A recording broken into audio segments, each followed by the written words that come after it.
Ladies and gentlemen, Assistant Secretary Angelica Escalona, Department of Foreign Affairs Spokesperson. Magandang umaga po sa inyong lahat. The President will be participating in the 47th ASEAN Summit and related summits, all happening in Kuala Lumpur, Malaysia, from October 26 to 28, 2025. The President will be joined by leaders of other ASEAN member states, ASEAN dialogue partners, and international organizations at the invitation of Malaysian Prime Minister Dato Seri Anwar Ibrahim, who serves as this year's ASEAN chair. The summit is a mechanism for leaders to provide policy direction for ASEAN, build consensus on matters of mutual interest, and exchange views on key regional and international issues. The President is expected to attend 14 leaders level meetings and 3 signing ceremonies. Some of the meetings that the President will attend are shown on the screen. Next. The President will be signing the declaration on the admission of Timor-Leste into ASEAN as its 11th member. He will also witness the signing of the second protocol to amend the ASEAN Trade in Goods Agreement, or ATIGA, and the ASEAN-China Free Trade Area 3.0 upgrade. In all these engagements, the President will advance Philippine interests in ASEAN by strengthening security and stability, enhancing economic cooperation, and broadening engagement with dialogue partners. The leaders are also expected to discuss various global issues that impact the region and beyond. These include the situation in Myanmar, the economic uncertainty, and other geopolitical and geoeconomic challenges that affect the region. Next, to date, there are 80 outcome documents that are expected to be issued, adopted, or noted during the summits. Some of these documents are shown on the screen. The President will likely have a number of bilateral meetings with his counterparts at the sidelines of the summits.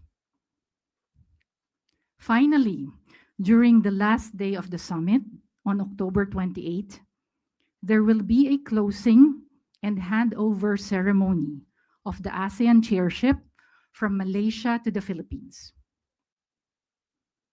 Building upon the success of previous ASEAN chairs, the Philippines will take this opportunity to introduce how we will steer the future of the region and beyond by galvanizing community building efforts during our chairship. Thank you. Questions from the MPC and the FOCAP. First, Maricel Nalili, TV5. Good morning. Bilateral meetings with what particular countries? These are still being confirmed. It will be announced in due course, several of them. So how many, do we have a rough estimate? No, some are still for confirmation, so several. Okay, Yes. thank you. Marie Sumali, GMA News. Hello po, ma'am. You mentioned a while ago about the geopolitical issues that will also be advanced by the Mhm. Philippines in this ASEAN summit, given the ongoing tensions in the West Philippine Sea getting more intense. Does the Philippines plan to raise specific incidents or concerns during the summit? And what concrete outcomes does the Philippines hope to advance at this summit, especially with regards to the progress of the Code of Conduct? Okay, I cannot preempt what the President will say at the summit, but broadly speaking, peace and security, maritime cooperation are among the topics that will be discussed. As regards the Code of Conduct, well, as the incoming chair, the Philippines will work with ASEAN member states and China for the conclusion of an effective, substantive, and legally binding code of conduct in the South China Sea. And a follow-up, ma'am, you also mentioned that, of course, the chairmanship will be turned over to the Philippines in this specific summit as the Philippines prepare or prepares to chair the ASEAN in 2026. What transitional agenda items will Manila highlight at this summit? Can you mention? No, I can only mention the broad areas that will be discussed during the summit, which is, as I mentioned, peace and security, maritime cooperation, economic integration, people-to-people connectivity, climate change, among others. Thank you, ma'am. Next question from Chloe Hufana, Business World. Good morning, ma'am. With the 80 expected outcome documents, what are the key Philippine diplomatic priorities and economic priorities po? Well, yung sa economic, we mentioned na yung signing ng two agreements. I think that is very important. Yung sa ATIGA at saka yung sa ASEAN-China Free Trade Agreement 3.0 update. So that is very important. Yun naman kasi mga outcome documents, these are really, sa dami ng mga meetings that were shown kanina, all of that they will discuss and they will issue outcome documents based on what are the issues between those who are meeting. So, ang importante sa atin, ito actually, yung Declaration of Admission of Timor-Leste, itong yung sinabi kong dalawang economic agreements, and of course, our chairship of ASEAN, the handover. Thank you, ma'am. Katrina Domingo, ABS-CBN. Hi, ma'am. The ASEAN-China Free Trade Agreement is expected to further ease trade relations between China and some ASEAN members. How concerned is the DFA that this new FTA would make several ASEAN members more dependent on China, considering that this has been one of the culprits in terms of the delays in the crafting and finalizing of the DOC and the COC? Yung sa ibang area yon. So when we talk about our relations with China, West Philippine Sea is not the sum total of our relations with China. So we do cooperate with China on other areas, including on the economic pillar of ASEAN. So actually itong ASEAN-China Free Trade Area, this is considered as one of the most important economic partnerships of ASEAN. By upgrading it dito sa 3.0 upgrade, it will become more comprehensive and aligned to global realities. So mapapalalim ang kooperasyon sa green and digital economies. And this will also empower micro, small, and medium enterprises.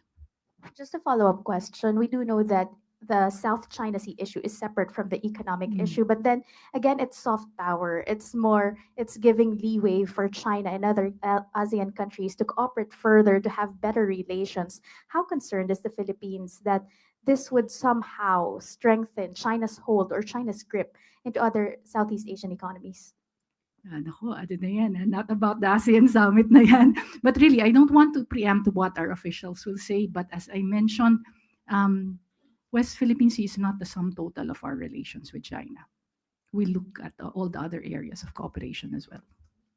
Next question from Jean Mangalus, Philippine Star.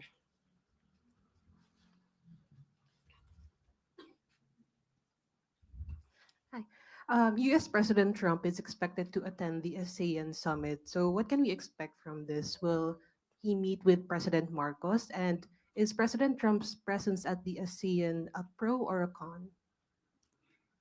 There are reports that he will attend, but we are still waiting for the chair Malaysia to make an announcement. How concerned are we? Well, as regards yung sa US natin, well, for us, it's really about engaging the US. In what fields? In this economic field. So we will work with our ASEAN partners in really finding ways to constructively engage the US. Will the US tariffs come into discussion? I cannot predict what will be discussed, but generally, our position is that we want to constructively engage the US, and we also want to discuss with other ASEAN member states on how to improve intra-ASEAN trade and make use of our existing FTAs. Next, Lirina Monte, NHK. Good morning, ma'am. You have mentioned that the president will be having bilateral meetings with various counterparts. May we know if China and Japan would be among those being considered for the bilateral talks? At the moment, these are still for confirmation. So the information will be shared in due course. But there were moves, like us requesting China or Japan or vice versa. Let's just wait kasi for confirmation pa. Okay. Well, you have mentioned that the Philippines is working for the conclusion of effective substantive COC in the South China Sea. Right now, where are we? Since next year, the Philippines will be hosting the ASEAN. So are we expecting that it could be signed by that time? The Philippines believes, well, we are optimistic. Optimistic. But how many percent if you're going to rate? I cannot say that. And I'm not the negotiator, but we are optimistic. Next, Chloe Hufana. Ma'am, follow-up question lang po. Hindi po ba, meron po bang RCEP meeting this upcoming ASEAN, and will President Marcos attend this? Yes, there will be an RCEP meeting, and yes, he will attend it. May specific po ba siyang agenda? Ang pag-uusapan kasi dito, the leader's direction in enhancing RCEP implementation and exchanging views on regional and international issues, and this is what I got from the DTI. Thank you, ma'am. From Jonah Kilagon, Asahi Shimbun. Hi, good morning, ma'am. Regarding the situation in Myanmar, the in Myanmar plans to hold general elections soon. So how does the Philippines intend to approach these elections? Should representatives from Myanmar be reinstated to ASEAN meetings after the elections? I cannot speak on the substantive part kasi dinidiscuss pa rin yan ating senior officials and our foreign ministers as a prelude to the leaders meeting. I can only give the general position of the Philippines that, we want to see developments as regards to the situation in Myanmar, and we will work with other ASEAN member states as incoming chair. Ma'am, have those developments reached a point where we can accept the political officials from Myanmar, or shall we stick to the career diplomats when we invite them to ASEAN meetings? No, I don't have that information. I'm sorry.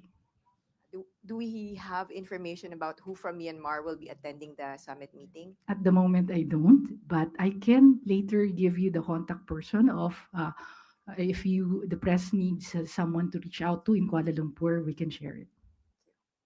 Next question from Ron Calunsod, Kyodo News. Morning, ma'am. Going back to the reported attendance of Trump, how does the Philippines view these attendance of Trump? What does it say about his policy toward the bloc in the region? And in light of China's growing influence in the region, and can the Philippines leverage on this policy, knowing that we have a complicated relationship with China because of our dispute on the South China Sea? No, I cannot preempt what our officials will say on that. I cannot speak on the policy side so much. But as I mentioned, we welcome partnership of the United States as one of our more important dialogue partners in ASEAN. We can wait for what our senior officials will say, again, as a prelude to the summit itself. If there are no more questions, may we get a closing statement from ASEC Escalona? Thank you very much, everyone, and we hope that there will be good coverage of the turnover ceremony, and after the turnover ceremony, there will actually be a launch of the Philippines ASEAN chairship, and there will be a more detailed press briefing on the Philippines chairmanship of ASEAN in 2026. That's why I cannot preempt what the officials will say during those briefings. Thank you. Thank you, Assistant Secretary Angelica Escalona. Thank you, Malacañang Press Corps.